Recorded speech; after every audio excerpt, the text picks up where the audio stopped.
இலங்கை ஜனநாயக சோசலிச குடியரசின் கௌரவ பிரதமராக பாராளுமன்ற உறுப்பினர் கௌரவ ஹரணி அமரசூரிய அவர்கள் இப்பொழுது ஜனாதிபதி அவர்களின் முன்னிலையில் பதவி பிரமாணம் செய்து கொள்கின்றார்.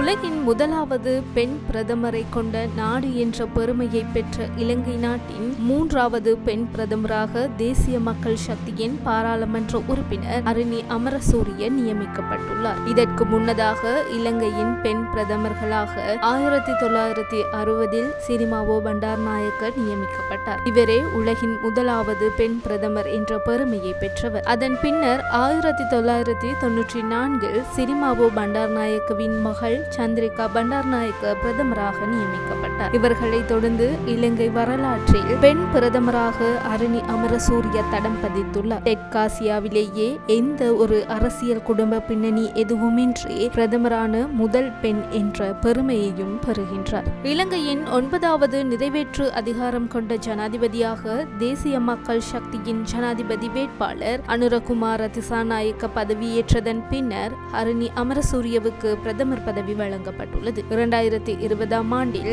இலங்கையின் பாராளுமன்ற தேர்தலை தொடர்ந்து இலங்கையின் 16வது பாராளுமன்றத்தில் நுழைவதற்காக தேசிய பட்டியலில் வேட்பாளராக நியமிக்கப்பட்டவர். அன்று முதல் இளைஞர் வேலையின்மை, பாலின சமத்துவமின்மை, சிறுவர் பாதுகாப்பு மற்றும் இலங்கையின் கல்வி முறைமையில் உள்ள திறமையின்மை போன்ற முக்கிய பிரச்சினைகள் பற்றி ஆய்வுகளை செய்து அவை தொடர்பில் குரல் கொடுத்த அரசியலில் களமிறங்கினார். 1970 ஆண்டு மார்ச் மாதம் 6ஆம் தேதி கொழும்பில் பிறந்த இவருக்கு 2 சகோதரர்கள் உள்ளனர். இலங்கையின் கல்வியலாளர், உரிமை ஆர்வலர், பல்கலைக்கழக விரிவுரையாளர் மற்றும் அரசியல்வாதி என பல வழிகளில் அறியப்பட்ட ஒருவராக திகழ்கிறார். எடின்பர்க் பல்கலைக்கழகத்தின் சமூக மானிடவியலும் முனைவு பட்டம் பெற்ற ஹரணி பல புத்தகங்களையும் வெளியிட்டுள்ளார். அதனைத் தொடர்ந்து இலங்கையில் திறந்த பல்கலைக்கழகத்தின் சமூக கற்கைகள் பிரிவில் விசேட விரிவுரையாளராகவும் பணியாற்றியுள்ளார். இளைஞர்கள், அரசியல் கருத்து வேறுபாடு, பாலினம், மாநில